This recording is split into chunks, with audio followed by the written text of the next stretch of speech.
Hello everybody, welcome to our expert smart class again and this is your CGP educator Kajol Sinha। तो dear students, आपने मेरे साथ हमने series start की थी चाइल्ड डेवलपमेंट एंड पेडागोजी की, जिसमें हमने जो स्टार्टिंग के चैप्टर है according to CTET KV DSSP वो सब बहुत अच्छे से हमने कंप्लीट किए। तो बच्चों, आज हम जो पढ़ने वाले हैं वो पढ़ने वाले हैं एक new topic and that is very important, Piaget's theory of cognitive development, यानी पियाजे का संज्ञानात्मक सिद्धांत। तो बच्चों, इस थ्योरी में से अक्सर किसी भी टीचिंग एग्जाम में एक दो क्वेश्चन आई जाती है और बहुत इंपॉर्टेंट टॉपिक है ये हमारे सीडीपी का, ओवरऑल सीडीपी का। तो आते हैं कि इसमें हम पढ़ने क्या वाले हैं। जो पियाजे ने संज्ञानात्मक सिद्धांत दिया था उसके अंदर कौन कौन से उसने स्टेजेस बताए हैं, उन चरणों में क्या क्या बातें उसने बताई है कि बच्चे का विकास कैसे होता है या बच्चा कैसे बिहेव करता है। तो चलिए बढ़ते हैं आगे अपने टॉपिक की तरफ। अब अगर हम देखें तो पियाजे की जो थ्योरी है कॉग्निटिव डेवलपमेंट, यानी कि हिंदी वाले स्टूडेंट लिख सकते हैं, इसको बोलते हैं संज्ञानात्मक विकास का सिद्धांत। तो इन्होंने कॉग्निटिव डेवलपमेंट क्या बताया कि कॉग्निटिव डेवलपमेंट में बहुत सारी स्टेजेस होती है, चरण होते हैं और प्रोसेस होते हैं, प्रक्रियाएं होती है। ध्यान से सुनिएगा, फर्स्ट पॉइंट क्या कहता है आपसे, जो संज्ञानात्मक विकास का सिद्धांत है उसके अंदर ये बताया गया है कि इसमें काफी सारे चरण हैं, स्टेजेस एंड प्रोसेसेस है। प्रोसेस में क्या है, चाइल्ड के इंटेलेक्चुअल डेवलपमेंट की बात की गई है। इंटेलेक्चुअल का मतलब होता है बौद्धिक विकास, ठीक है। बच्चों का बौद्धिक विकास कैसे होता है और किन किन चरणों में वो किस तरीके से अपनी बुद्धि के अकॉर्डिंग बिहेव करता है। तो इंग्लिश वाले स्टूडेंट अच्छे से देख ले, दो बातें ध्यान रखनी है, स्टेज और प्रोसेस, ठीक है। अलग अलग चरण दिए गए हैं और इन स्टेज और प्रोसेसेस में कैसा विकास होना है बच्चे का, बौद्धिक विकास, ठीक है। और मेनली पियाजे ने बुद्धि के ऊपर काम किया। उन्होंने सोशली या बच्चा समाज के साथ कैसे रहता है ये चीज को उन्होंने नेग्लेक्ट किया है। आगे जाकर देखेंगे कि इसके ऊपर काफी ज्यादा डिबेट हुई है, उनको क्रिटिसाइज किया गया है, बहुत सारे लोगों ने उनकी आलोचना भी की है। फिलहाल आगे बढ़ते हैं। सेकंड पॉइंट कहता है पियाजे ने क्या किया, पियाजे conceives of cognitive development as consisting of a series of stages. ये हमने बता दिया आपको कि सीरीज होती है, अलग अलग स्टेजेस होते हैं, 4 स्टेजेस हम पढ़ेंगे आगे, जिसमें क्या होता है, जिसके अलग अलग कैरेक्टर्स हैं और जिनके बिहेवियर में क्या है, बच्चे की एक अलग अलग एज में अलग अलग उसका बिहेवियर हो जाता है, ठीक है। जैसे कि अभी हम 4 स्टेज पढ़ेंगे जिसमें बच्चे के बिहेव को, उसके मेंटली डेवलपमेंट को ऑब्जर्व किया गया है, कैसे वो thinking and solving problem skill अपनी बढ़ाता है, किस तरीके से वो क्या करता है, जितनी भी प्रॉब्लम्स है उनको कैसे सॉल्व किया जाए उनको सीखता है और अपनी बुद्धि का विकास अलग अलग प्रॉब्लम के हिसाब से करता है। चलिए आगे बढ़ते हैं। पियाजे की थ्योरी और क्या कहती है कि child is born with a mental cognitive structure. देखिए, कभी भी कोई भी बच्चा जब जन्म लेता है तो अपने साथ ना एक मेंटली स्ट्रक्चर, देखो पोटेंशियल समझते हैं और क्षमता, तो हर किसी इंसान की अलग अलग क्षमताएं होती है। ये आप इंडिविजुअल डिफरेंस वाले चैप्टर में पढ़ते हो, व्यक्तिगत भिन्नता का सिद्धांत। उसमें आप देखते हैं कि हर बच्चे का मेंटल डेवलपमेंट यानी कि उसका बौद्धिक विकास अलग अलग रूप से होता है, जिसमें कि उसके अंदर एक पोटेंशियल होती है, ठीक है, पोटेंशियल होती है, क्षमताएं भी अलग अलग होती हैं। अब उस क्षमता के अकॉर्डिंग ना उसके जीन्स ये निर्धारित करते हैं कि कोई भी बच्चा कितना आगे जाएगा, या फिर मान लीजिए कोई बच्चा है, उसका 1% से लेकर 90% तक उसकी बुद्धि का विकास होना है, तो 90% तक ही वो जा पाएगा। यानी कि अब 90% को अपनी बुद्धि को विकास करने के लिए उसको जरूरत है किसकी, अच्छे इन्वायरमेंट की, अच्छे टीचर्स की, अच्छे माहौल की, ठीक है। तो हमारे साथ जीन्स, यानी कि किसी बच्चे के साथ जीन्स तो बचपन से ही आ जाते हैं, यानी स्ट्रक्चर बचपन से ही आ जाता है, जो कि आगे डेवलप करता है एंड अटेन करता है मैक्सिमम ग्रोथ। मैक्सिमम ग्रोथ का मतलब कि अधिकतम उसका विकास कितना हो सकता है एक एज तक, किसका, बच्चे का बौद्धिक विकास। और 14 to 15 ईयर्स में काफी हद तक ये डिसाइड हो जाता है कि कितना बच्चा जो है आगे उसका मेंटल डेवलपमेंट होगा। यानी कि 14 से 15 साल के बच्चे के अंदर पता लगाया जा सकता है कि ये कितना आगे जाने वाला है। ये किसने कही थी, ये बात कही थी पियाजे ने। लेकिन पियाजे के इस ये जो मेंटल डेवलपमेंट में, इसमें क्रिटिसाइज किया गया है। कैसे क्रिटिसिज्म है इसमें कि इसमें बच्चे को सोशली और कल्चरली, यानी सामाजिक और साहित्यिक रूप से उसको इन्वॉल्व नहीं किया जा रहा है, यानी कि फिजिकली भी पियाजे ने अभी इन्वॉल्व नहीं किया है, जिस वजह से उनके थ्योरीज को काफी हद तक जो है क्रिटिसाइज या आलोचना उनकी की जाती है। अब आगे बढ़ते हैं और क्या होता है। अभी ये जो स्टेजेस है काफी बार, मतलब मल्टीपल टाइम्स ये जो 4 स्टेजेस हैं इनमें से मल्टीपल टाइम्स किसी ना किसी फॉर्म में क्वेश्चन आ जाता है। तो मेनली हमारी 4 स्टेज है जो पियाजे ने मेंशन की है। फर्स्ट है हमारा सेंसरी मोटर स्टेज, इसको हिंदी में आप संवेदी अवस्था या संवेदी गत्यात्मक अवस्था भी लिख सकते हैं। तो संवेदी स्टेज ये क्या कहती है, मतलब इस स्टेज में बच्चा किस एज से होता है, तो 0 से 2 ईयर्स तक, यानी 0 से 2 साल तक के बच्चे में कैसा विकास होता है, संवेदनात्मक विकास होता है, यानी कि सेंसर के थ्रू विकास। अब देखिए सेंसरी ऑर्गन्स हमारे 5 है, 5 सेंसरी ऑर्गन्स के थ्रू जब बच्चा जन्म लेता है तो वो सीखने की कोशिश करता है। अब सेंसरी ऑर्गन जैसे कि हमारे वो सूंघ के सीखता है, वो किसी चीज को टच करके और किसी चीज को देखकर, मतलब बहुत ज्यादा वो ऑब्जर्व करना चाहता है अपने सेंसरी ऑर्गन से। बाकी अभी उसकी लॉजिकल थिंकिंग या कुछ ऐसा विकास जो उसके बौद्धिक विकास में आगे बढ़ाए, वो विकास फिलहाल नहीं होता। यहाँ पर आप ध्यान रखेंगे सेंसर्स के थ्रू विकास होता है या सेंसरी ऑर्गन्स के थ्रू, ठीक है। कई बार पूछा जाता है एग्जाम में, जब आप पीवाईक्यू करते हैं तो आपको पता लगेगा एक एज ग्रुप डिसाइड, मतलब एक एज ग्रुप क्वेश्चन में दे दी जाती है और पूछा जाता है कि ये निम्न में से कौन सी अवस्था है। तो 4 ऑप्शन मिलेंगे, आप इजीली उसको लगा सकते हैं, सेंसरी मोटर अवस्था, ठीक है। दूसरा है प्री ऑपरेशनल जो एज होती है वो 2 से 7 साल के बच्चे के अंदर जो है वो फॉर्म होती है।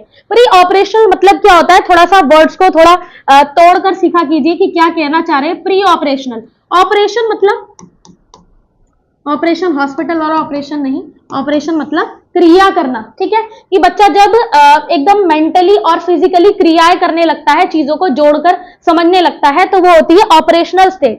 और अभी जो 2 से 7 साल का बच्चा है वो प्री पर है। प्री का मतलब कि ऑपरेशन से पहले वाली स्थिति में है, अभी आप उसे कुछ काम दोगे वो नहीं कर पाएगा, ठीक है। छोटे मोटे काम वो एक जगह से दूसरी जगह सामान रखना ये सब करेगा, लेकिन कोई भी बड़े लेवल का काम वो नहीं कर पाएगा। तो इस वाली अवस्था को हमने क्या नाम दिया, मतलब पियाजे ने क्या बोला, प्री ऑपरेशनल स्टेज, ठीक है। इसको पूर्व संक्रियात्मक के नाम से एग्जाम में कई बार आता है, पूर्व संक्रियात्मक, ठीक है। आप लिखते रहिएगा जो भी हिंदी में पढ़ रहे हैं, तो पूर्व संक्रियात्मक अवस्था के नाम से ये एग्जाम में आता है, ठीक है। अब इन्हीं स्टेजेस को हम डिटेल में पढ़ने वाले हैं आगे। आप फिलहाल देखिए कि क्या क्या हम आगे पढ़ेंगे। कंक्रीट ऑपरेशनल स्टेज, ये है हमारी 3rd स्टेज, जो कि पियाजे ने इसमें कहा है ये कंक्रीट है। कंक्रीट का मतलब मूर्त, यानी मूर्त मतलब जो चीज एब्स्ट्रैक्ट नहीं है, जो चीज दिखाई दे रही है। तो इस स्टेज में बच्चा क्या करता है, वो मूर्त चीजों को समझने की कोशिश करता है और उनके साथ क्रियाएं करता है। मूर्त का मतलब क्या, कि मान लीजिए आप 7 से 11 साल के बच्चे को कंप्यूटर चलाना सिखा रहे हैं, तो वो कोशिश करेगा, मतलब कंप्यूटर को ऑन करने की, या जो भी उनके टीचर सिखाएंगे कंप्यूटर में उसकी एज के अकॉर्डिंग वो उसमें बिहेव करना स्टार्ट करेगा। तो अब क्या कर रहा है, वो कंप्यूटर को चला रहा है, ऑपरेशनल एक्टिविटीज कर रहा है, यानी क्रियात्मक जो गतिविधियां हैं उनको परफॉर्म कर रहा है। तो कंक्रीट का मतलब क्या, इसमें आप लिख सकते हैं मूर्त क्रियात्मक अवस्था, ठीक है। मूर्त क्रियात्मक अवस्था, मूर्त क्रियात्मक अवस्था होती है 7 से 11 साल। कहीं कहीं पर थोड़ा सा फ्लक्चुएट होता है, थोड़ा 8 से 12 भी मिल जाता है, बट उसमें घबराना नहीं है, अलग अलग बुक्स है तो अलग अलग चीजें हैं। बाकी 7 से 11 आप ध्यान रखेंगे, किसके लिए, 3rd स्टेज के लिए। चलिए आगे बढ़ते हैं। नेक्स्ट स्टेज है हमारी last stage, formal operational stage, यानी कि फॉर्मल मतलब क्या, औपचारिक। अब आपने ये वर्ड तो सुना ही है कई बार, औपचारिक अनौपचारिक, है ना, फॉर्मल इनफॉर्मल। यहाँ पर बच्चा जो है एक एडोलसेंस में कदम रखने की कोशिश करता है। 11 से 15 साल में वो किशोरावस्था की तरफ आता है और वो क्या सीखता है, अब उसकी लॉजिकल थिंकिंग बढ़ रही है, यानी कि उसकी सोचने की समझने की क्षमता बढ़ रही है। अब वो ये मान लेता है कि जो चीज हमारे सामने नहीं है उनके अलावा भी एक दुनिया होती है, या फिर हम उन चीजें के बारे में भी सोच सकते हैं जो हमारे सामने नहीं है, ठीक है। तो यहाँ पर लॉजिकल थिंकिंग, रीजनिंग कैपेसिटी और प्रॉब्लम सॉल्विंग स्किल यहाँ पर बढ़ जाती है बच्चे की, ठीक है। याद रखेंगे 11 से 15 साल की एज में। तो 4 हमारी क्या है, 4 हमारी स्टेज हो चुकी है, इसमें हम डिटेल में पढ़ेंगे थोड़ा सा। इससे पहले हम पढ़ने वाले हैं कुछ पॉइंट्स जो क्या कहते हैं, जो पियाजे ने स्पेशली परफॉर्म करवाए हैं किसी बच्चे के ऊपर, कि बच्चा जो है कैसे मॉडल बनाता है माइंड में। यानी कि जब एक छोटा सा बच्चा होता है, जब उसको कुछ नहीं पता है, वो बिल्कुल अभी आया है और उसने अभी दुनिया देखी नहीं है, ठीक है। तो सबसे पहले जब वो छोटा सा होता है 2 से 3 साल की उम्र में, तो उसमें ना सबसे पहले वो क्या बनाने की कोशिश करता है, एक प्रेजेंटेशन। मान लीजिए ये एक बच्चा है, ठीक है। उसने कोई भी, मान लीजिए उसने चिड़िया देखी, ठीक है, चिड़िया, ये लीजिए चिड़िया, तो उसने चिड़िया देखी, ठीक है, बर्ड को उसने देखा, तो उसने इसे देखा और उसने पूछा अपने पेरेंट्स से या जिसके साथ भी वो रहता है कि ये क्या है, ठीक है, ये क्या है, तो बताया सामने वाले ने कि क्या है, ये एक बर्ड का फोटो है या एक बर्ड है, ठीक है। तो बर्ड की फोटो उसके माइंड में छप गई, यानी कि उसको समझ में आया, अच्छा ऐसा जो दिखने वाली चीज है उसको हम क्या बोलते हैं, बर्ड बोलते हैं। तो इसको इंग्लिश में बोलते हैं स्कीमा, और हिंदी में भी स्कीमा के नाम से ही आता है, ठीक है, स्कीमा। तो स्कीमा का मतलब क्या, एक मेंटल मॉडल बनाना टू रिप्रेजेंट द वर्ल्ड, कि सबसे पहले उसने फर्स्ट टाइम कोई भी पिक्चर को अपने माइंड में क्या किया, ऑब्जर्व किया, एक मेंटल मॉडल बनाया, उस चीज का मॉडल अपने माइंड में क्रिएट कर लिया, ताकि नेक्स्ट टाइम जब वो देखे तो उसे याद रहे, रिटेन रहे कि हाँ ये जो थी ये चिड़िया थी जिसको मैंने पहले भी देखा हुआ है। आई बात समझ में। नेक्स्ट हम देखते हैं एसिमिलेशन। एसिमिलेशन का मतलब क्या है कि जो उसने मॉडल बनाया है उस मॉडल में उसको जब और जानकारी दी जाती है, मान लीजिए बर्ड का मॉडल उसने माइंड में बनाया, उसके बाद क्या हुआ कि किसी ने बताया कि बर्ड जो है, बर्ड उड़ती है, ठीक है, और भी बर्ड के कैरेक्टरिस्टिक्स बताए कि बर्ड के पंख होते हैं। तो ये सब जो एक्स्ट्रा जानकारी, एक्स्ट्रा नॉलेज जो दी जाती है उसी पर्टिकुलर ऑब्जेक्ट के बारे में, ठीक है, उसी पर्टिकुलर ऑब्जेक्ट के बारे में जब एक्स्ट्रा नॉलेज दी जाती है तो उसे हम क्या बोलते हैं, एसिमिलेशन, ठीक है। It is the broadening of an existing schema to include new information, मतलब उसी मॉडल में नई इन्फॉर्मेशन को इंक्लूड किया जा रहा है। आई बात समझ में। कोई भी आपको डाउट आए तो आप कमेंट सेक्शन में पूछ सकते हैं कि ये चीज पर्टिकुलरली समझ नहीं आई थी। चलिए, थर्ड जो पियाजे ने बताई है कि थर्ड स्टेप बच्चा क्या करने की कोशिश करता है, एकोमोडेशन यानी समायोजन। अब यहाँ पर बच्चा क्या कर रहा है, समायोजन। देखिए समायोजन कैसे कर रहा है, it is the modification of a schema as new information is incorporated. मान लीजिए एक ऐसी इंफॉर्मेशन दोबारा उससे मिली जो कि पुरानी इंफॉर्मेशन से मैच नहीं है, मतलब इनकॉर्पोरेट करती है। मान लीजिए ये बर्ड है, तो बर्ड्स, ये बर्ड थी, ठीक है, उसने ईगल देखी। अब बर्ड में भी क्या देखा उसने, मान लीजिए इसने पैरट देखा था पहले, ठीक है, उसने पैरट देखा था। अब उसने नया मतलब देखा कि ईगल, उसने क्या देख लिया, बाज।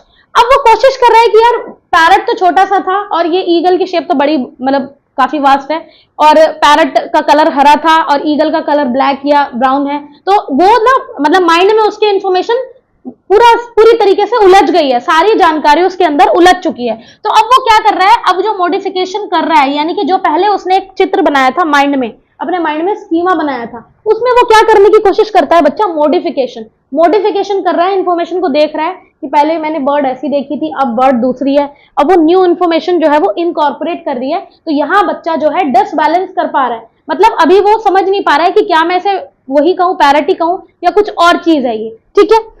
अब इसी को बैलेंस करवाने के लिए लास्ट स्टेप होता है इक्विलिब्रेशन का। इक्विलिब्रियम का मतलब है समानता लाने का, मतलब बैलेंस करवाना। इक्विलिब्रियम का मतलब है बैलेंस करवाना, ठीक है। बैलेंस करवाने के लिए कोशिश वो क्या कर रहा है, क्या करता है वो, it is a concept developed by पियाजे that describes cognitive balancing of a new information with old knowledge. जो पुरानी उसकी जानकारी थी ये वाली, ठीक है, ये रबड़ चल गया, कोई बात नहीं। देखिए पुरानी थोड़ी सी बर्ड ये अच्छी नहीं बनी है, फिलहाल आप देखेंगे ये जो पुरानी इंफॉर्मेशन थी पैरट की, ठीक है, तो इसमें अब उसने ना, अब दोबारा अपने पेरेंट्स से या जिससे उसने पहले पूछा था वो उनके पास जाएगा, वो पूछेगा कि मैं, आपने जो बताया था तो पैरट होता है तो ये उड़ने वाली चीज है, लेकिन ये दूसरी उड़ने वाली चीज है ईगल, और बड़ी अजीब है, डेंजरस है, मतलब बाज बड़ा डेंजरस ही होता है। तो बच्चे को अब जो है नई इंफॉर्मेशन को क्या है वो दोबारा कलेक्ट करेगा, मतलब अब वो सीख गया कि जो मैंने पहले देखा था वो पैरट थी और जो अब जो देखूंगा मैं वो क्या है, अब जो मैंने देखा है वो ईगल है यानी बाज है। तो इस तरीके से उसने क्या किया, अपनी ओल्ड नॉलेज में सुधार किया और नई इंफॉर्मेशन को जनरेट कर लिया, यानी अब उसको पता लग गया कि पैरट अलग होता है, ईगल की शेप अलग होती है, ठीक है। तो इसी तरीके से उसको पता लगता है कि भैया मेल अलग है, फीमेल अलग है, या ये बेंच है, ये डेस्क है। तो सिमिलर जैसे दिखने वाली चीजों में उसने अपनी नॉलेज को इंक्रीज कर लिया और उसे ज्ञान प्राप्ति हो गई। आई बात समझ में। ये चारों जो मैंने आपको अभी बताए, देखिए ये चारों जो स्टेप्स हैं, स्कीमा, एसिमिलेशन, एकोमोडेशन और इक्विलिब्रियम, ये क्या करती है, ये बेसिकली किसी बच्चे की एक जो संक्रियात्मक, मतलब उसका जो एक माइंड डेवलपमेंट है उसमें बहुत अच्छे से रोल प्ले करती है। और चारों स्टेजेस बहुत ही निखर के किसी बच्चे में सामने आते हैं। अब पियाजे ने कहा कि ठीक है भैया, पहले बच्चा स्कीमा डेवलप करेगा, ठीक है, स्कीमा डेवलप करेगा, फिर एसिमिलेशन करेगा। एसिमिलेशन का हिंदी मतलब होता है आत्मसातीकरण, ठीक है, लिखते रहिएगा आप, आत्मसातीकरण। देखिए स्कीमा बनाया, आत्मसात किया, उसके बाद एकोमोडेट किया, समायोजित किया, और लास्ट में उसने क्या किया, इक्विलिब्रेशन यानी कि बैलेंस बनाने की कोशिश की। इस तरीके से बच्चा जो है लर्निंग सीख गया, यानी उसको पता लग गया कि क्या डिफरेंस होता है किन्हीं दो समान जैसी चीजें, समान दिखने जैसी चीजों में। आई बात समझ में? चलिए नेक्स्ट बढ़ते हैं आगे हम। ये कुछ प्रोसेस है लाइक एसिमिलेशन मैंने आपको बताया था कि बच्चा क्या कर रहा है, आत्मसात कर रहा है चीजों को, यानी कि अंदर अपने माइंड में उसको जोड़ने की कोशिश कर रहा है। उसके बाद इक्विलिब्रेशन का मतलब बैलेंस करने की कोशिश कर रहा है वो, ठीक है। नई सिचुएशन उसके सामने आई थी, जैसे उसने ईगल देखा था तो एक नई सिचुएशन थी, और वो नई सिचुएशन की वजह से उसका माइंड डिसबैलेंस होने लगा था। क्या होने लगा था? डिसबैलेंस, यानी कि बैलेंस बिगड़ने लगा था, और जिसकी वजह से उसने अब क्या करना शुरू किया, एकोमोडेशन, यानी कि अब उसने पहचाना कि there is different kind of birds in world. दुनिया में अलग अलग प्रकार की जो है पक्षियां, अलग अलग प्रकार के बर्ड्स होते हैं। आई बात समझ में? तो इस तरीके से चारों स्टेज को आप ध्यान रखेंगे। इसका सीक्वेंस कई बार एग्जाम में पूछ लेते हैं, एग्जाम में ये पूछ लेते हैं कि प्रथम, द्वितीय, तृतीय यानी फर्स्ट, सेकंड, थर्ड पर कौन कौन से स्टेजेस आती है। तो आई होप आप अच्छे से पहले इसके नोट्स बनाएं, क्योंकि इसके नोट्स बनाना इंपॉर्टेंट है, आप इसको ऐसे नहीं पढ़ सकते, और स्कीमा वगैरह ये सब आप याद कर लीजिएगा, ठीक है। ये पूरा प्रोसेस आपका क्लियर आउट है। चलिए नेक्स्ट पढ़ते हैं। अब ध्यान से देखेंगे फर्स्ट स्टेज के बारे में, जो अभी हमने एक नैरो उसमें पढ़ा था कि सेंसरी मोटर पीरियड क्या होता है। सेंसरी मोटर्स में मैंने आपको क्या बताया कि सेंसरी यानी कि सेंस के थ्रू, अपने संवेदनाओं के थ्रू वो सीखने की कोशिश करता है। अच्छा, संवेदनाओं से ध्यान आया, चलिए एक क्वेश्चन आता है। संवेदना, दो बातें हैं, आप बहुत अच्छे से समझिए। संवेदना यानी कि जिसको हम सेंसेस बोलते हैं, और दूसरा क्या होता है, संवेद। एक होते हैं सेंसेस और दूसरा वर्ड क्या है, ठीक है, एक तो होता है सेंसर्स और दूसरा वर्ड है संवेद। तो ध्यान से सुनना, बहुत सारे स्टूडेंट्स मतलब मुझसे भी पूछते हैं कि पेपर में कई बार संवेद और संवेग लिखा होता है, तो बच्चे कंफ्यूज हो जाते हैं। कुछ नहीं करना, सिंपल आपको याद रखना है, संवेदना जो होती है, संवेद मतलब जो आपके सेंसेस है, हमारे 5 सेंसरी ऑर्गन्स है, जैसे कि हमारी स्किन, ठीक है, ईयर, टंग, तो ये सब जितनी भी आंखें, ये हमारे सेंसरी ऑर्गन्स है ना, तो ये हिंदी में संवेदी अंग बोलते हैं इन्हें। इनके थ्रू हम अलग लर्निंग करते हैं, ठीक है। जो हमने बचपन में, मान लीजिए किसी बच्चे को कैसे पता लगा कि आग डेंजरस है, किसी बच्चे को अगर आप बताओगे कि भाई आग के पास नहीं जाना, खतरा है ना, जल जाओगे, लेकिन वो विश्वास नहीं करेगा। लेकिन जब तक उसको आग का सामना, यानी कि जब तक उसके बॉडी में फायर टच नहीं होगी, उसको पता नहीं लगेगा कि डेंजरस है। तो बच्चे ने वो जो आग वाली कंडीशन है कि आग से खतरा है, जल सकती है स्किन, वो कैसे सीखी, संवेदी अंगों से। कैसे सीखी, अपनी संवेदनाओं से, ठीक है, किसी चीज को फील करके, टच करके, यानी कि हमारी स्किन जो है वो क्या है, एक संवेदी अंग है, हमारा क्या है, सेंसरी ऑर्गन है। तो बच्चे ने आग से खतरा है ये कैसे सीखा, संवेदनाओं से। अब संवेग क्या होता है, यानी इमोशंस क्या होते हैं, इमोशंस होती है भावनाएं, फीलिंग, संवेग, ठीक है। आप इसको फीलिंग्स भी कर सकते हैं, भावनाएं भी लिख सकते हैं। तो दोनों में बहुत मेजर डिफरेंस है, इनको प्लीज एक साथ मत मतलब दिमाग में अलग अलग रखना। ये सेंसर्स के लिए काम आता है और ये इमोशंस के लिए, ठीक है। तो ये जो मैं फर्स्ट स्टेज बताऊंगी ना, ये सेंसर्स का स्टेज है, यानी कि इसको हम इसीलिए बोलते हैं संवेदनात्मक अवस्था, ठीक है, या संवेद गत्यात्मक करके भी ये कई बार एग्जाम में आ जाता है, जहां संवेद लिखा होगा पहचान जाएंगे, ठीक है। अब सेंसरी मोटर्स में सबसे पहले ना ऑब्जेक्ट परमानेंस, बच्चे को ना ऑब्जेक्ट का मतलब क्या, कि कोई भी चीज है, अब बच्चे को ये नहीं पता कि वो चीज परमानेंट है। अब मान लीजिए छोटा सा, अब इसमें मैंने क्या स्टेज बताई थी, इसमें मैंने बताई थी 0 से 2 साल, यही बताया था, ठीक है। 0 से 2 साल का बच्चा है, अब आप ना उसके सामने सपोज कोई चीज रख दो, सामने बॉल रख दो या कुछ भी खेलने के लिए उसके टॉय वगैरह, तो जब तक वो उसके पास रहेंगे वो खुश रहता है, ठीक है। और उसके बाद जब हम हटा देते हैं उस चीज को उसके पास से, तो वो रोने लगता है, ठीक है। और उसके एक टाइम के बाद जब आप उसे बहला फुसला देते हैं तो उसको पता ही नहीं लगता कि मेरे पास कोई टॉय भी था। यानी कि जो ऑब्जेक्ट है वो परमानेंट होता है, ऐसी चीज उसके दिमाग में नहीं होती। वो सोचता है ठीक है थोड़ी थोड़ी देर के लिए हर चीज होती है और वो फिर खत्म हो जाती है, गायब हो जाती है। तो ऐसा बिल्कुल नहीं होता, ऑब्जेक्ट परमानेंट रहता है। लेकिन इस अवस्था में अभी बच्चा ऑब्जेक्ट परमानेंट नहीं कर पा रहे हैं, परमानेंसी नहीं आ पा रही है उसके अंदर। ठीक है, उसके पास आप रखेंगे वो चीज, वो उसको फील होगी, वो समझेगा मेरे पास है, परमानेंट है, और जब उसके हाथ से चली जाएगी तो दैट विल बी ऑब्जेक्ट, जो है ऑब्जेक्ट नॉन परमानेंट उसके लिए हो जाएगा। Is that clear? चलिए आगे बढ़ते हैं। अब second stage is pre operational stage. देखिए प्री ऑपरेशनल स्टेज यानी कि ऑपरेशन संक्रिया से पहले की अवस्था। ठीक है, संक्रिया या किसी भी चीज को हम जब ऑपरेट करते हैं तो उससे पहले की जो स्टेज है that particular period is called pre operational, या पूर्व संक्रियात्मक अवस्था। अब पूर्व संक्रियात्मक अवस्था में सबसे पहले ना आपको ध्यान देना है कि फर्स्ट पॉइंट क्या कहता है, सेंट्रेशन और सिंबॉलिक थॉट। यानी कि यहां पर बच्चा ना सब मतलब ये मानता है कि मैं ही मैं हूं और कुछ नहीं है। ये एज लिख लो आप 2 से 7 ईयर्स, ठीक है, 2 से 7 साल। देखिए यहां पर बच्चा ना थोड़ा सा ईगोसेंट्रिक है, उसको ऐसा लग रहा है कि सिर्फ मैं हूं और मेरे अलावा कुछ नहीं है, मुझे खुश होना है, मुझे खुश करो। तो ये सारी चीजें ईगोसेंट्रिक वाली चीजें किसके अंदर आ जाती है, 0 से 2 साल के बच्चे के अंदर। हालांकि ये चीजें तो देखो टाइम के साथ चलती रहती है, बट इस एज में बच्चे को सिर्फ ईगोसेंट्रिक उसके अंदर होता है, उसको लगता है कि सिर्फ मैं जो बोल रहा हूं वही सही है। सिंबॉलिक थॉट का मतलब क्या कि अब आप 2 से 7 साल के बच्चे में सिंबल्स के थ्रू, डिजिट्स के थ्रू, किसी ऑब्जेक्ट के थ्रू आप उससे लर्निंग करवा सकते हैं। यानी कि आप उसे बता सकते हैं कि बेटा अगर आपको ये अल्फाबेट सीखने हैं तो अल्फाबेट की पर्टिकुलर कुछ शेप होती है। लाइक जब बच्चे को कोई भी चीज, मान लीजिए साइंस पढ़ाया जा रहा है, अब साइंस में उसको प्लांट्स के बारे में बताया जा रहा है, तो यहां पर आप क्या कर रहे हैं, यहां पर आप बच्चे में सिंबल्स मतलब उस प्लांट को दिखाकर इनकलकेट करवा रहे हैं इंफॉर्मेशन। उस प्लांट को दिखाकर आप बता रहे हैं कि बच्चे इसकी पत्ती होती है और ये पूरा प्लांट में डिफरेंट डिफरेंट पार्ट्स होते हैं।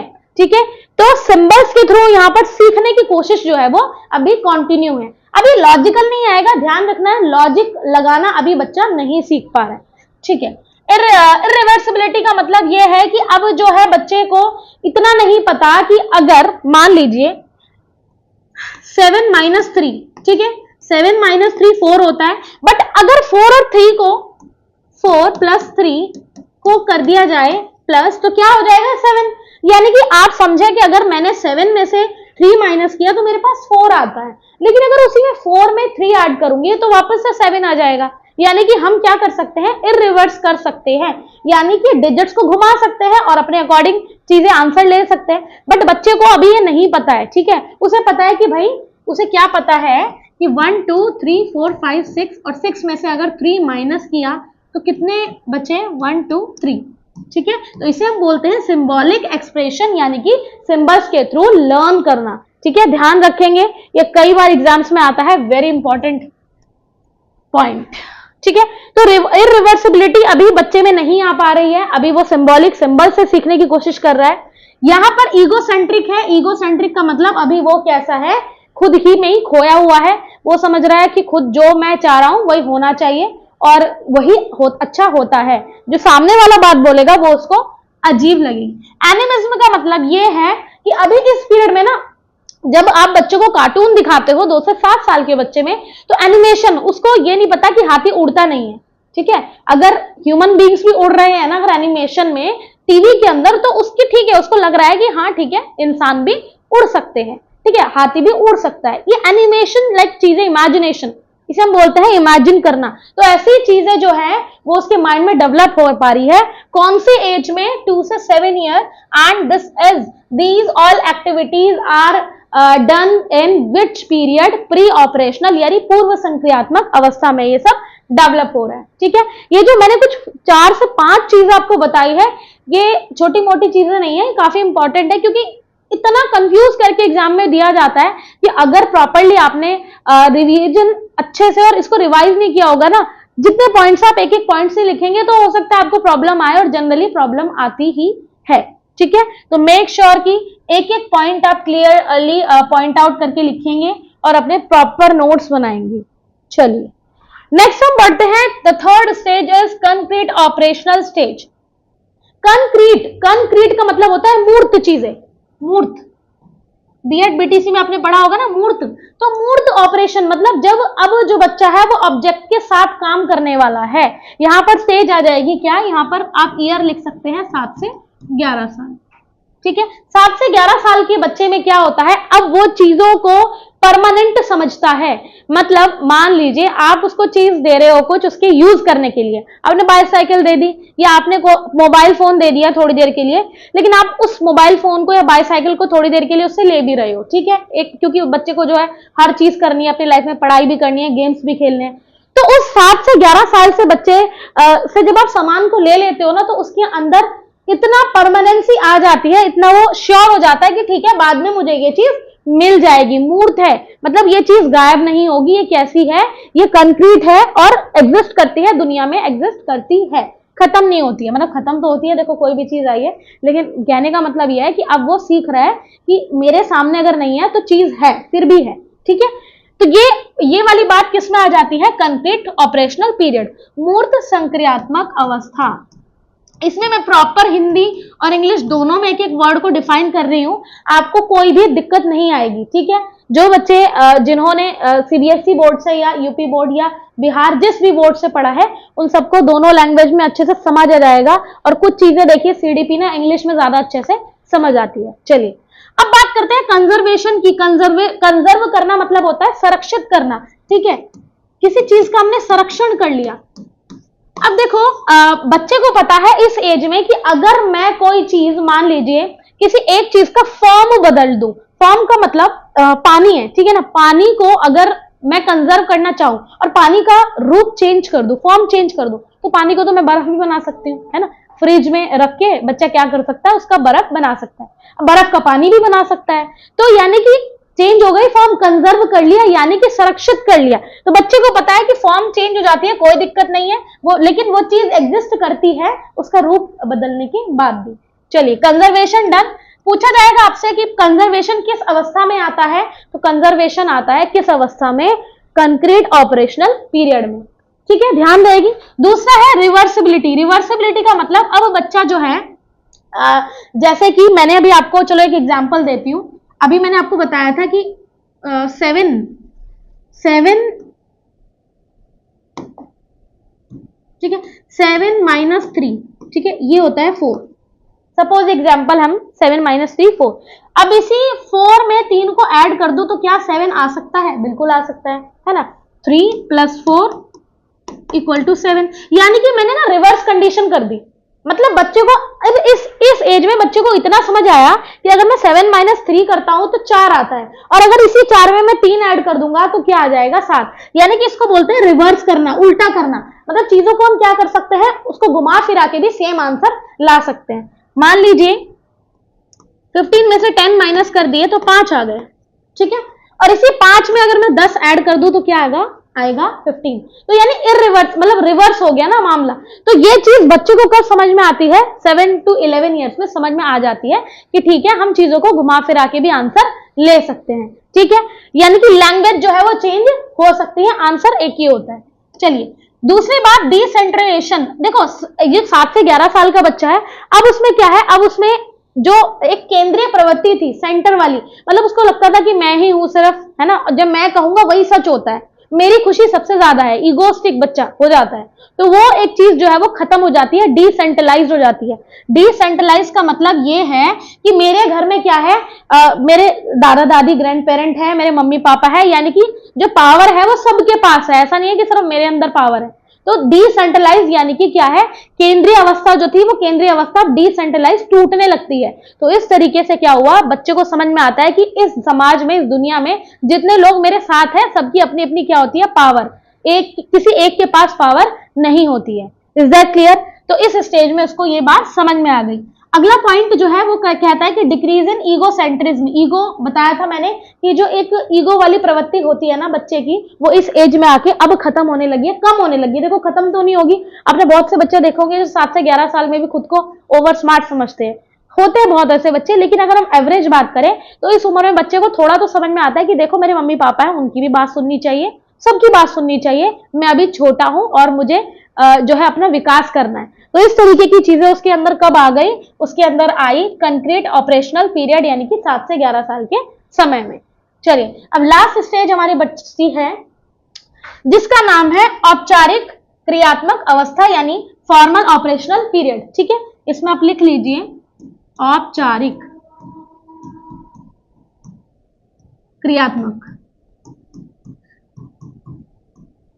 देखिए औपचारिक क्या होता है, फॉर्मल चीजें, यानी कि मतलब वो चीजें जो हमें दिखाई नहीं दे रही है लेकिन हमारे सोच में है। मतलब इस अब देखो अवस्था क्या है, इसमें 12 से 18 आप लिख सकते हो, बाकी अलग अलग बुक्स में अलग अलग दिया हुआ है। तो 12 से 18 साल के बच्चे में ना ये किशोरावस्था का पीरियड होता है। इसमें बच्चा अब जो है वो सोचने समझने की क्षमता इंक्रीज करता है, लॉजिक ढूंढता है कि ऐसा है तो क्यों है। ठीक है, आपने देखा होगा आजकल के स्टूडेंट्स तो टीचर के साथ भी मतलब काफी वो करते हैं कि मैडम जब टीचर पढ़ाते हैं तो बच्चे क्या करते हैं, क्वेश्चन करने लगते हैं कि मैडम ऐसा क्यों है या सर ऐसा क्यों है।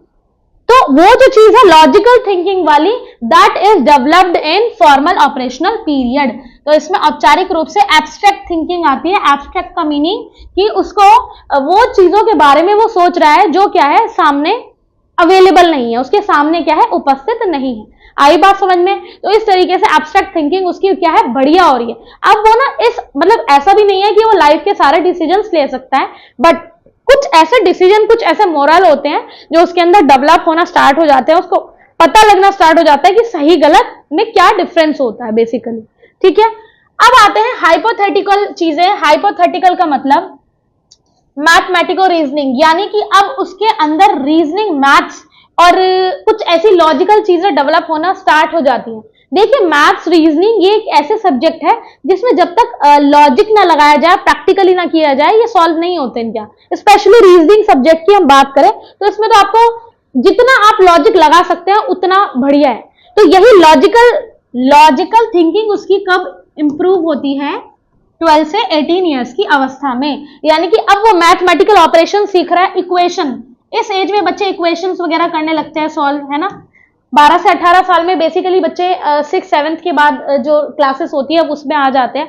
तो 6th to 12th क्लास का बच्चा बहुत रीजनिंग लगाता है और अपने मेंटल डेवलपमेंट को इंक्रीज करता है, जिससे कि वो क्या कर सके, अपने आंसर्स को सॉल्व कर सके और टीचर से भी वो बहुत ज्यादा चीजें पूछने की और जानने की, समझने की कोशिश करता है। ठीक है, तो ये आजकल की जो जनरेशन है उनकी तो लॉजिकल थिंकिंग बहुत ही ज्यादा बढ़ चुकी है, तो अच्छी बात है ये। ठीक है, जितना मॉडर्निटी आएगी उतना ज्यादा बच्चों में रीजनिंग बढ़ने के साथ साथ क्या होगा, उसका मेंटल डेवलपमेंट होगा।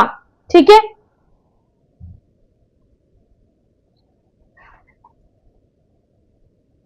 तो लॉजिकल इक्वेशन इस स्टेज में बनाना सीखता है फॉर्मल ऑपरेशन पीरियड में। ठीक है, तो लॉजिकल थिंकिंग और उसकी प्रॉब्लम स्किल जो है, प्रॉब्लम सॉल्व करने के स्किल्स वो बढ़ जाते हैं और इस तरीके से उसका है कैसा माइंड डेवलप होता है, कॉग्निटिव थिंकिंग का, यानी कि उसकी जो सोचने समझने की क्षमता है वो क्या हो जाती है, इस एज में इंक्रीज हो जाती है। अच्छा, इस एज में ना बच्चों के माहौल की वजह से भी बहुत इफेक्ट पड़ता है।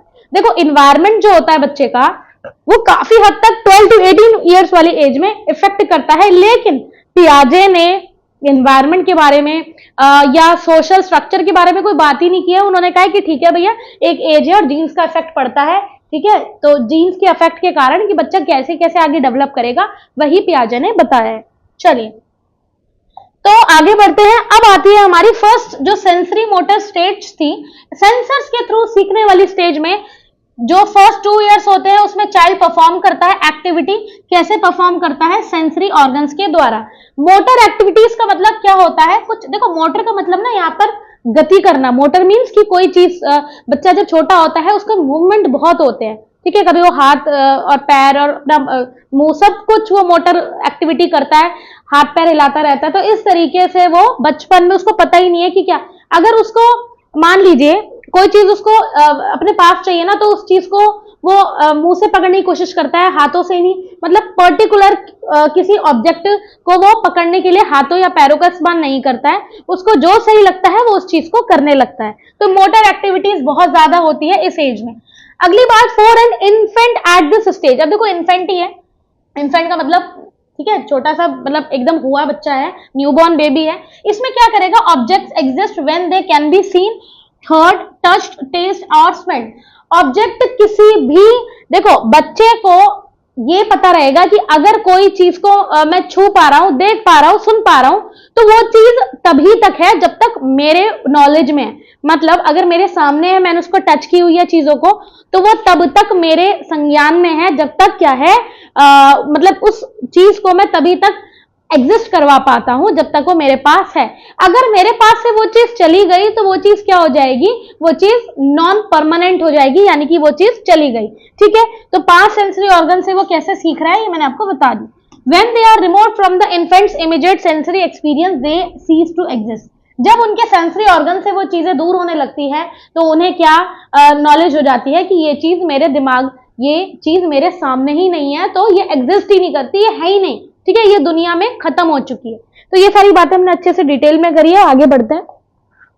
अब बात करते हैं towards the end of the sensory motor period the child can identify the objects around him.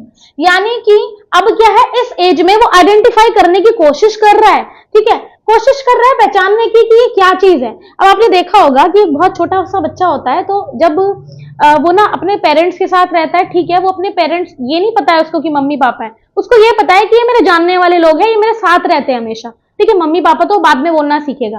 तो अब उसको ये पता लग गया कि ठीक है, ये कुछ मेरे नोन वाले लोग हैं, यानी कि मैं इनके साथ हमेशा रहता हूं, ये मेरे अच्छे के लिए सोचते हैं। लेकिन जैसे ही कोई अननोन पर्सन जो है बच्चे के पास आने की कोशिश करता है, देन जो बच्चा होता है, ही और शी स्टार्टेड टू क्राई, रोने लगता है, अजनबी जैसा बिहेव करता है। क्यों?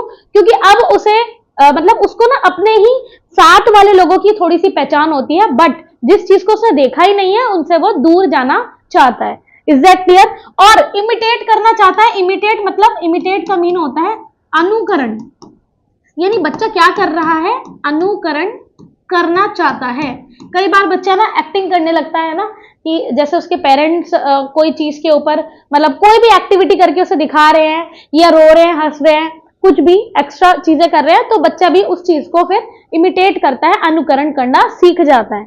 ठीक है, and at a later stage the child can imitate the actions in absence of the actions or objects। मतलब क्या है कि बाद की एज में, अभी की बात हम नहीं कर रहे हैं, हम किसकी बात कर रहे हैं, सेंसरी मोटर के बाद की जो स्टेज है, उसमें बच्चा क्या करेगा, उसमें बच्चा मतलब उन चीजों को भी इमिटेट करता है जो कि मतलब उसके सामने ही नहीं है, मतलब जो एब्स्ट्रैक्ट में है। मान लीजिए किसी को आप 7 से 11 साल की एज में कहो कि शाहरुख खान की जो है आप कॉपी करो, या फिर आप किसी एक्ट्रेस की कॉपी करो, तो वो जिसको कॉपी करना आता है वो इजीली कर ही लेगा ना, भले ही शाहरुख खान या एक्ट्रेस कोई भी एक्ट्रेस हो गई है ना, रानी मुखर्जी सामने नहीं है। तो इस तरीके की इमिटेशन बच्चा लेटर स्टेज में सीख जाता है। उसको ये पता लग चुका है कि मेरे सामने जो ऑब्जेक्ट नहीं है, लेकिन हम क्या कर सकते हैं, उससे रिलेटेड चीजें फिर भी कर सकते हैं। That is called deferred imitation. Deferred का मीनिंग यहाँ पे क्या है कि हमने उस चीज को इमिटेट किया जिस चीज को हमने सामने, मतलब जो हमारे सामने एट प्रेजेंट अवेलेबल नहीं है। Is that clear? तो आई होप अच्छे से आपको समझ में आ रहा होगा। ये ना बहुत बारीक, बहुत डिफाइंड चीजें होती है जिसपे आपको काम करने की नीड है। कुछ लोग क्या करते हैं कि ना वैकेंसी जब आती है तो कुछ लोग बस PYQ सॉल्व करते हैं और सोचते हैं पेपर हो जाएगा। तो ये कुछ मतलब ये जो चैप्टर है बेसिकली पियाजे की थ्योरी या फिर हम वाइगॉत्स्की की थ्योरी के बारे में बात करें, तो उन्होंने इतनी डिफाइंड चीजें, इतनी लॉजिकल चीजें बताई हुई है ना, कि जब तक आप उनको गहराई से समझने की कोशिश नहीं करेंगे, you will definitely, you can't crack the exam. क्यों? क्योंकि उसमें लॉजिक ही इतने सारे हैं, इतने सारे मतलब क्रिटिकल चीजें हैं कि आपको सीखना पड़ेगा। अब है ये और क्या करता है, it signifies the early form of intentional action और also part of intelligent activity. अब देखो यहां पर क्या है, शुरू में क्या होता है, इंटेंशनली। देखिए इंटेंशनली का मतलब क्या है कि बच्चा इंटेंशंस, अब देखो छोटा सा बच्चा है, रो रहा है, ये कौन से स्टेज में बता रही हूँ, फर्स्ट स्टेज की बात कर रही हूँ, कि बच्चा रो रहा है तो उसको नहीं पता कि कितना रोना है। ठीक है, उसको कोई प्रॉब्लम है तो रोए जा रहा है, उसको इमोशन पे कंट्रोल नहीं है। ठीक है, लेकिन जैसे ही वो थोड़ा सा बड़ा होता है तो उसको पता लगता है कि मुझे इतना ही रोना है, या फिर थोड़ा हर चीज के लिए इमोशन को अपना उतना ही दिखाना है जितना कि वो होना चाहिए, या उससे मेरी जो नीड है वो फुलफिल हो जाए। और बड़े होने के बाद देखो किशोरावस्था में तो फिर बहुत लोग जो है अपने इमोशंस को छिपाते हैं। ठीक है, तो वो एक अलग स्टेज है, वो एक अलग बात है, वो हम अगली पढ़ते हैं। लेकिन फिलहाल जो है बच्चा जो है इंटेंशनली कर रहा है ना, इंटेंशन के साथ चीजें होती है। इंटेलिजेंट एक्टिविटी बच्चा करना चाहता है। कभी कभी क्या होता है, आपने देखा होगा, छोटे बच्चे होते हैं तो जैसे कोई मार्केट में जा रहे हैं और कोई चीज पसंद आ गई उन्हें, तो दे स्टार्टेड टू क्राई, है ना। अच्छा, जबरदस्ती और मतलब जिद करने पे रोने मतलब जिद करने के लिए रोते हैं और भी रोने लग जाते हैं जब तक वो चीज उनको ना मिले। तो इंटेंशनली चीजें हो रही हैं, ठीक है। चलिए, next is pre operational. Pre operational यानी पूर्व संक्रियात्मक जो अवस्था है, उसमें हमने देखा था ऑपरेशन का मतलब यहां पर है mental activity, as we have discussed. तो operations in true form do not appear before years of age. देखो, कोई भी एक्टिविटी जो है वो कब तक, देखो बिफोर 7 ईयर्स, 7 साल से पहले का बच्चा जो है ना, वो ऑपरेशनल एक्टिविटी यानी कि जो मेंटल एक्टिविटी है सोच नहीं सकता है, मतलब कि वो ना लॉजिक्स नहीं लगा सकता है। एक 7 साल के बच्चे से आप क्या उम्मीद करोगे कि वो गहरे डिसीजंस ले पाएगा, या आप जो उसे समझाने की कोशिश कर रहे हो उसको वो अच्छे से समझ पाए, ठीक है। तो ये एक प्री ऑपरेशनल स्टेज है, तो इसमें ऐसे जरूरी नहीं है कि ऑपरेशंस अच्छे से हो। हालांकि कुछ बच्चे ऐसे होते हैं हमारे मतलब वर्ल्ड में एग्जिस्ट करते हैं जिनकी मेंटल एक्टिविटी बहुत तेज होती है, कुछ छोटे छोटे बच्चों की भी काफी तेज ऑपरेशंस होते हैं, तो वो एक्सेप्शन केस है। But with development of language ability the child tries to reason out in a crude way during the pre operation period. देखो, लैंग्वेज जो है ना, लैंग्वेज बहुत मेजर रोल प्ले करता है। क्यों? क्योंकि जैसी भाषा वो सीखता है ना, और जिस भाषा में जब उसको सिखाया जाता है चीजों को, मान लीजिए हम सब, अगर मैं बड़ों की ही बात कर लूं, तो हम सब इंडियंस है, बेसिकली हमें 2 लैंग्वेज अच्छे से आती है, हिंदी एंड इंग्लिश, ठीक है, और बाकी रीजनल तो अलग अलग लैंग्वेज होती है। लेकिन अगर हिंदी और इंग्लिश में हमें कोई चीज सिखाई जाती है, हम अच्छे से सीख लेते हैं, ठीक है, अगर हमारी कैपेसिटी है। लेकिन चाइनीज लैंग्वेज में अगर हमें कोई बात सिखाई जाए या हमारे सामने कोई ऐसी बात बोली जाए, तो हमें वो समझ में नहीं आएगी, भले ही हम उस चाइनीज लैंग्वेज को थोड़ा बहुत सीख गए हो, ठीक है। तो यही चीज होती है, लैंग्वेज बहुत इंपॉर्टेंट रोल प्ले करता है लैंग्वेज एबिलिटी बच्चे को सिखाने में, ठीक है। Next is these reasoning are mostly pre logical, egocentric, everything moving around the self. इस टाइम पे प्री ऑपरेशनल पीरियड पे बच्चा क्या कर रहा है, ईगोसेंट्रिक है, मतलब सोच रहा है कि बस मैं हूं, मैंने जो कह दिया वही होना चाहिए, चाहे घर हो चाहे सोसाइटी हो। तो ऐसी चीजें वो सोचता है, बेकार, कुछ मतलब नहीं है इन चीजों का।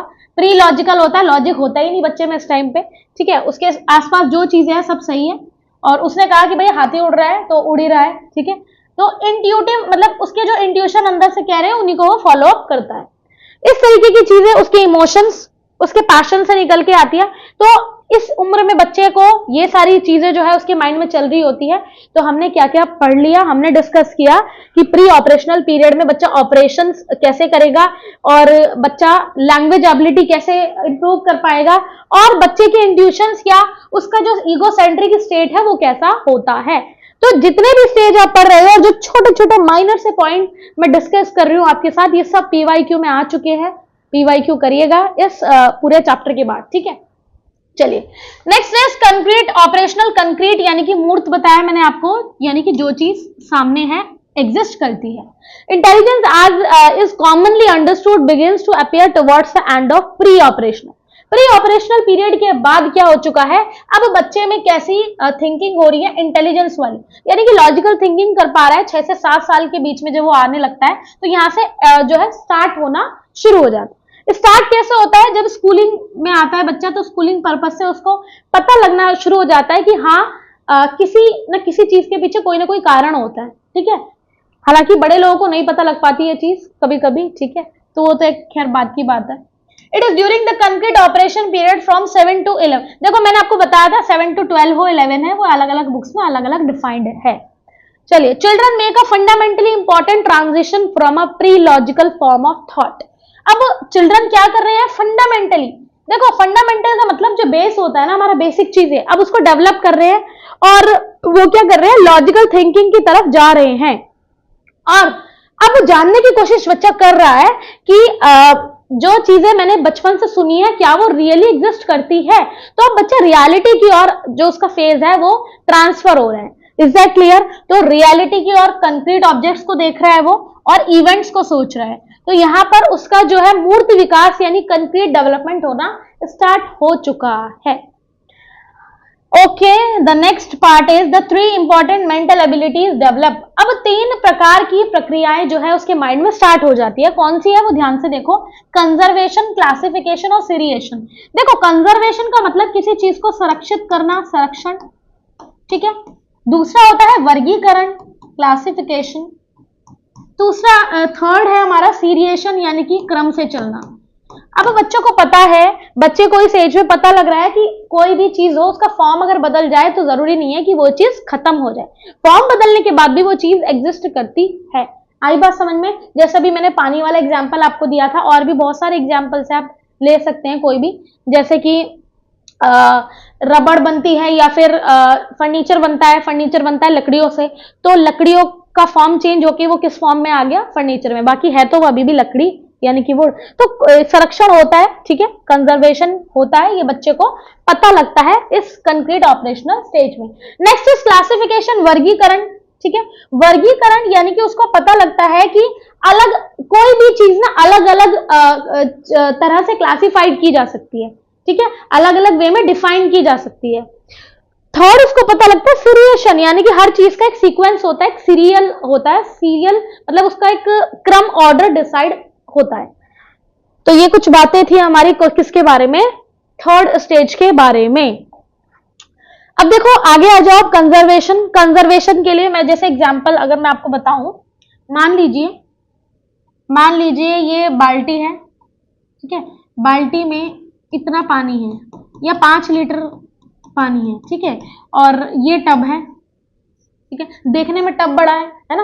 तो अब कंजर्वेशन का मतलब समझना कि इस पानी को अगर मैं टब में डाल दूं, मैंने बिल्कुल भी वॉल्यूम में चेंज नहीं किया है, मतलब जो क्वांटिटी है वो क्वांटिटी उतनी ही है, मैंने क्या किया है, सिर्फ उसका शेप चेंज किया है। तो यहाँ ध्यान से सुनिएगा, जितनी क्वांटिटी में यहाँ पानी था वो हमने ट्रांसफर कर दिया है टब में। अब टब में वो पानी ट्रांसफर हो चुका है, तो शेप तो दोनों में देखो चेंज हो गई ना, मतलब कि टब की शेप अलग है और ये जो बाल्टी है इसकी शेप अलग है, लेकिन क्वांटिटी में कोई चेंज हुआ? क्वांटिटी में कोई भी चेंज नहीं हुआ। तो उसको हम बोलते हैं कंजर्वेशन, कंजर्व किया जा सकता है चीजों को। आई बात समझ में? शेप भले ही चेंज हो जाए, बट आप चीजों को एक चीज से हटाकर, एक फॉर्म से हटाकर दूसरे फॉर्म में संरक्षित या कंजर्व कर सकते हैं। तो conservation is the realisation that quantity और amount does not change when nothing has been added to और taken away from an object और collection of objects despite changes in form और अरेंजमेंट। ये देखो, अगर कोई इसमें प्रॉब्लम आ रही हो, वैसे नहीं आएगी, एक एक चीज मैंने आपको बता दिया कि ये कहना चाह रहे हैं कंजर्वेशन क्या है, क्वांटिटी, और क्वांटिटी में जब तक हम कुछ ऐड नहीं करेंगे, भले ही हम उसका शेप चेंज कर दें, उसको दूसरे शेप की चीजों में ट्रांसफर कर दें, तो वो चेंज नहीं होगी, ठीक है, संरक्षित रहेगा, यानी कि क्वांटिटी विल बी प्रिजर्व्ड। आई बात समझ में? तो ये होता है हमारा कंजर्वेशन की क्वालिटी। चलिए नेक्स्ट इज क्लासिफिकेशन, यानी कि वर्गीकरण। वर्गीकरण का मतलब क्या कि कुछ ऑब्जेक्ट्स होते हैं, उनकी सिमिलैरिटीज मतलब उनकी समानता और उनके डिफरेंसेस पे कुछ, देखो ऑब्जेक्ट को हमेशा, ऑब्जेक्ट है या कोई भी चीज है, हम उनकी जो क्वालिटीज होती है उनके बेसिस पे उनको अलग अलग रखते हैं। अब जैसे मान लीजिए हम ही लोग ह्यूमन बींग्स हैं और एनिमल्स हैं, ठीक है, तो क्यों एनिमल्स को एनिमल कैटेगरी में रखा गया और ह्यूमन बींग्स को ह्यूमन बींग्स की? क्योंकि हमारी क्वालिटी, हमारी जो कैरेक्टरिस्टिक्स है वो आपस में मेल नहीं खाते। ऑल्दो बहुत सारी चीजें हैं जो हमारी सिमिलर होती है, लेकिन क्या है कि हमारे कैरेक्टरिस्टिक्स फिर भी क्या है, अलग अलग। तो इसलिए हमारा भी क्या है, क्लासिफिकेशन हुआ है। एनिमल्स में भी फिर क्लासिफिकेशन होता है कि एनिमल्स में यूनिसेलुलर कौन होंगे, ठीक है, सेल में अगर हम बात करें, या फिर जो मल्टी सेलुलर है वो कौन होंगे। तो वर्गीकरण का मतलब क्या कि हमने किसी अलग अलग ग्रुप को उनके क्वालिटी के बेस पर डिवाइड किया हो, ठीक है। बात करते हैं क्लासिफिकेशन क्या इन्वॉल्व करता है, comparing and contrasting the objects on different characteristics. ये मैंने आपको बता दिया, आप पढ़ लेना।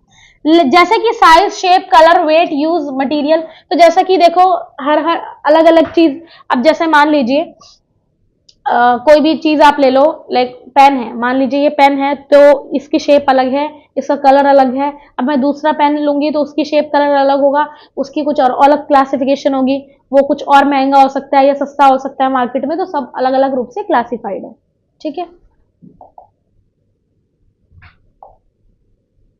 ठीक है। चलिए अब आगे बढ़ते हैं, formal operational stage. Formal operation stage औपचारिक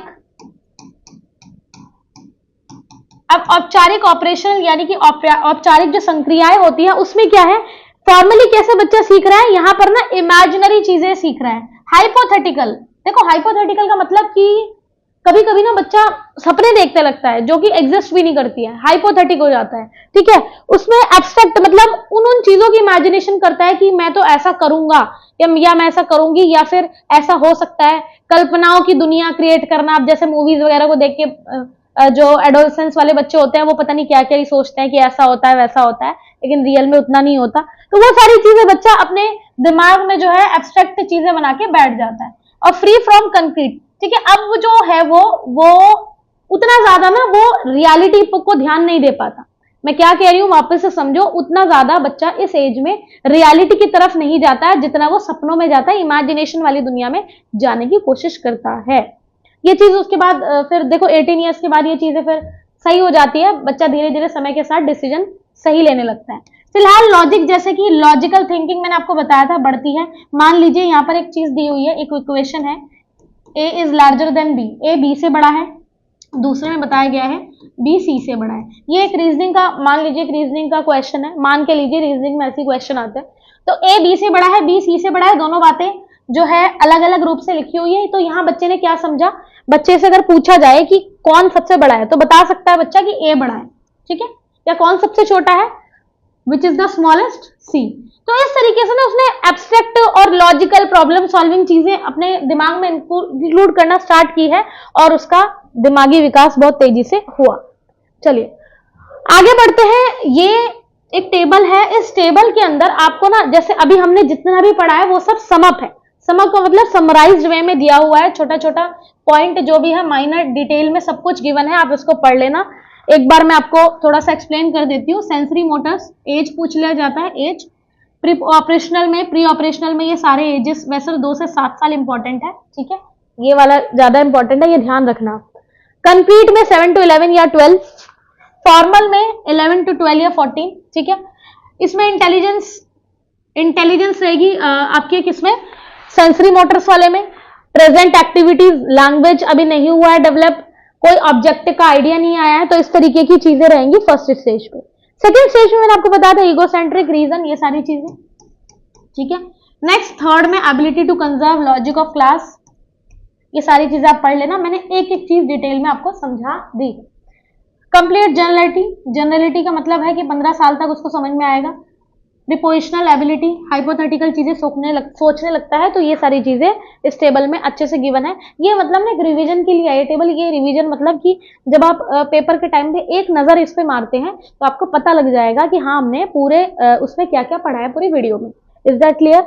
चलिए आगे बढ़ते हैं। अब एजुकेशन में इसको कैसे हम इम्प्लाई करेंगे, इम्प्लीकेशन मतलब शिक्षा में अगर हम बच्चों को ये सारी चीजें पियाजे की थ्योरी के अकॉर्डिंग पढ़ाए तो कैसे पढ़ा सकते हैं। मतलब पियाजे की थ्योरी में हमने ये सीख लिया कि अलग अलग स्टेज होते हैं, अलग अलग स्टेज में उनके अलग अलग नाम है और अलग अलग स्टेज में उनकी क्या क्या एक्टिविटी है। तो उसके अकॉर्डिंग हम क्या कर सकते हैं, बच्चों को फैसिलिटेट करा सकते हैं, मतलब बच्चों के इमोशंस को, उसकी फीलिंग को, उनके दिमाग को, उनकी एक्टिविटीज को समझ के हम वैसे ही उनको पढ़ाएं। दूसरा क्या कर सकते हैं, बैलेंस बना सकते हैं, ठीक है। हमें पता होना चाहिए कि कौन सा बच्चा किस प्रकार से पढ़ना चाहता है, कैसा उसका माइंड डेवलप हुआ है, तो हम उसका बैलेंस बना के चल सकते हैं। नेक्स्ट इज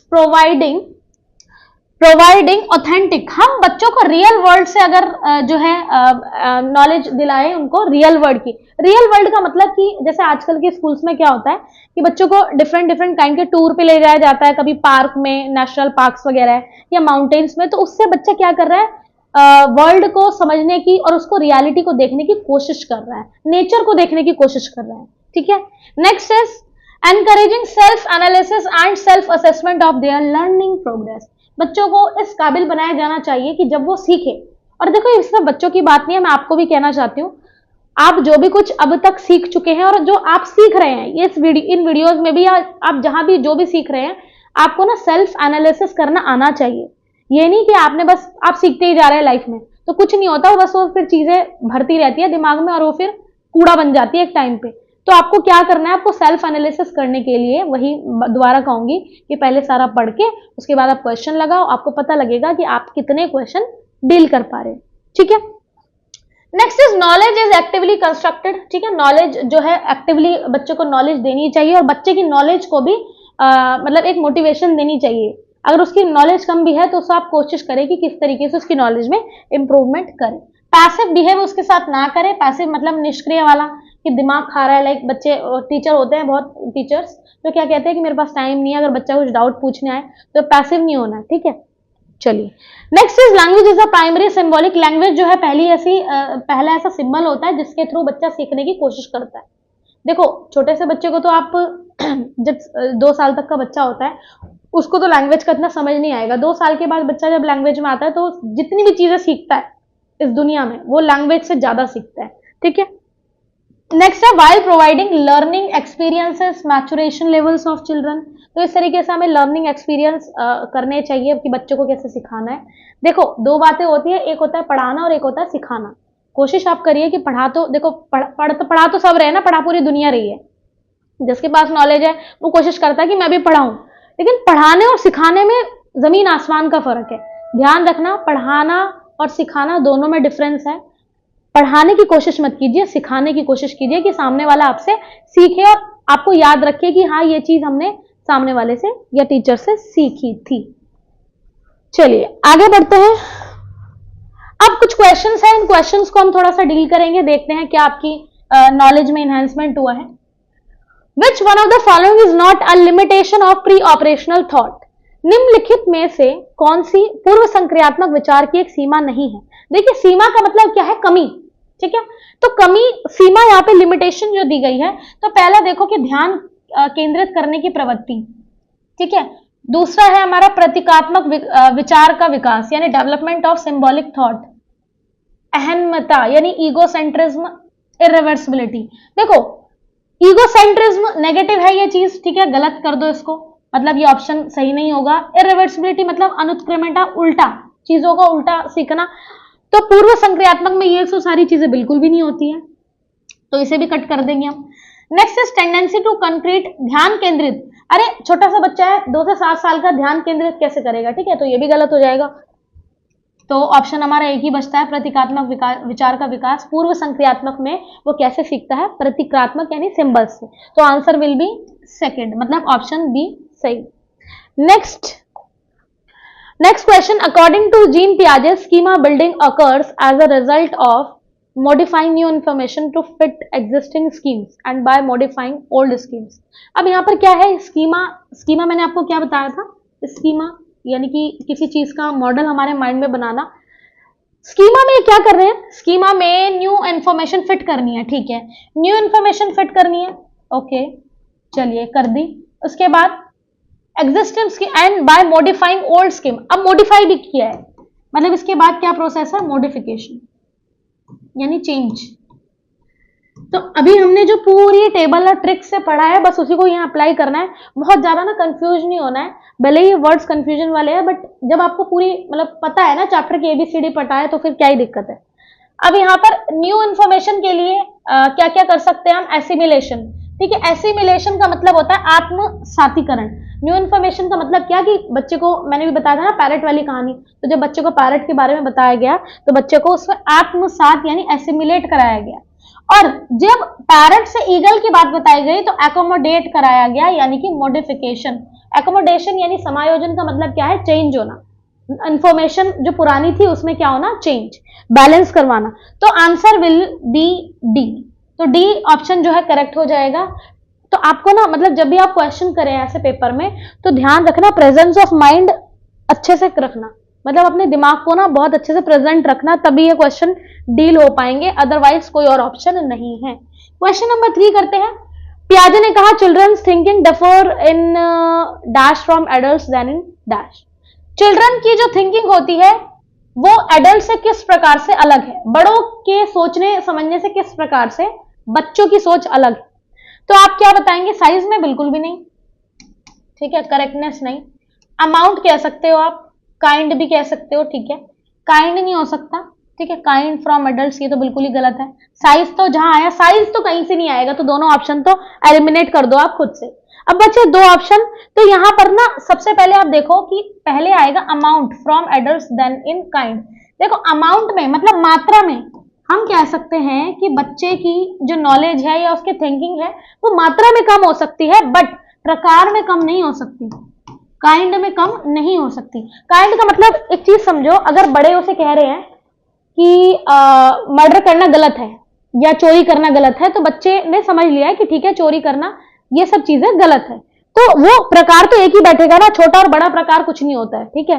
तो इसका जो आंसर होगा अमाउंट एंड काइंड, तो option number B will be correct. चलिए अब बात करते हैं नेक्स्ट क्वेश्चन की। अकॉर्डिंग टू पियाजे stage of cognitive development the sensory motor stage is associated with, मतलब जो अभी तक 4 स्टेज हमने पढ़ी है ओवरऑल चैप्टर में, उसमें जो पियाजे ने कहा है वो किस तरीके से एसोसिएट करता है, किस इनमें से किस पॉइंट पर। तो देखते हैं, फर्स्ट पॉइंट गिवन है ability to solve problems in logical fashion, concerns about social issue, social तो वैसे ही कट करो क्योंकि मैंने आपको शुरू में ही बताया था चैप्टर में कि सोशली वर्ड है ही नहीं, ठीक है। Ability to interpret and analyze options, imitation, memory and mental representation. देखो पियाजे के जो स्टेजेस हैं सेंसरी मोटर की अगर हम बात करें तो सेंसरी मोटर स्टेज में लॉजिकल तो बिल्कुल भी नहीं आएगा, ये तो वैसे ही कट है, ठीक है। और क्या हो सकता है, एबिलिटी टू इंटरप्रेट ये भी नहीं आ सकता, इमिटेशन आ सकता है, ठीक है। इमिटेट करता है बच्चा जो है, चिढ़ाता है ना, जैसे आप चिढ़ाओगे तो वो भी चिढ़ाएगा, तो ये इमिटेशन वाली चीज होती है। मेमोरी, हाँ ठीक है। मेंटल रिप्रेजेंटेशन यानी कि वही बर्ड वाली चीजें या कुछ भी चीजों को अपने मेंटल एक्टिविटी में इन्वॉल्व करता है, तो D option will be correct. और लास्ट क्वेश्चन पे आते हैं, तो लास्ट क्वेश्चन इज पियाजे की थ्योरी जो है which aspect of development gets neglected. पियाजे की थ्योरी में इन चारों में से किसको नेग्लेक्ट किया गया है, किसको शामिल नहीं किया। तो मैंने आपको चैप्टर की स्टार्टिंग में बताया था कि सोशल कल्चर ये सारी चीजें पियाजे की थ्योरी से बहुत बहुत दूर थी। पियाजे जो थे वो मतलब अच्छे साइकोलॉजिस्ट थे, ऐसी बात नहीं है, इनकी बुक्स भी फेमस हुई है, लेकिन इन्होंने ना सोशल और कल्चर को कोई इंपॉर्टेंस नहीं दिया है खासा। इन्होंने कहा है कि बायोलॉजिकल होता है बच्चा, लिंग्विस्टिक हो सकता है, मतलब इन दोनों चीजों से सीखता है, लेकिन आपको भी पता है जो अभी हमने हेरिडिटी और एनवायरमेंट चैप्टर किया है, बच्चा दोनों चीजों से सीखेगा, हेरिडिटी से भी और एनवायरमेंट से भी। तो वैसे तो ये क्वेश्चन में दोनों आंसर सही होने चाहिए, ठीक है, दोनों आंसर ए एंड बी, ठीक है, both A and B will be correct. तो इस तरीके से हमने पूरा चैप्टर बहुत अच्छे से किया है और मैंने पूरी कोशिश की है कि मैं आपको हर एक पॉइंट बहुत डिटेल में बहुत अच्छे से एक्सप्लेन कर सकूं, ठीक है। कोई भी आपका डाउट हो ना किसी भी चीज को लेकर तो आप अपने कमेंट सेक्शन में पूछ सकते हैं। और नेक्स्ट टॉपिक इसके बाद स्टार्ट करेंगे, ये बहुत मतलब अब तक जितना मैंने पढ़ाया उसमें सबसे इंपॉर्टेंट टॉपिक था, ठीक है। और इसके बाद मैं वाइगॉस्की की थ्योरी आपको कराऊंगी, और भी डिफरेंट काइंड ऑफ थ्योरी है, फिर हम अलग अलग एक्सप्रेशन भी करेंगे। तो ये जो चैप्टर है इसको प्रॉपर नोट्स बनाइएगा, आप अलग अलग पॉइंट को बना के स्क्रीनशॉट आप टेबल्स का ले सकते हैं, ठीक है। इट इज योर विश, और मिलते हैं नेक्स्ट टॉपिक में। तो उम्मीद करती हूँ कि आप जो है अच्छे से पढ़ेंगे, और चैनल को अगर नहीं सब्सक्राइब किया तो सब्सक्राइब जरूर कीजिएगा ताकि नोटिफिकेशन आपको मिल सके। तो मिलते हैं नेक्स्ट चैप्टर के साथ वैसे ही इंथुजियाज्म और एंजॉयफुलनेस के साथ। All the best to all of you, thank you so much.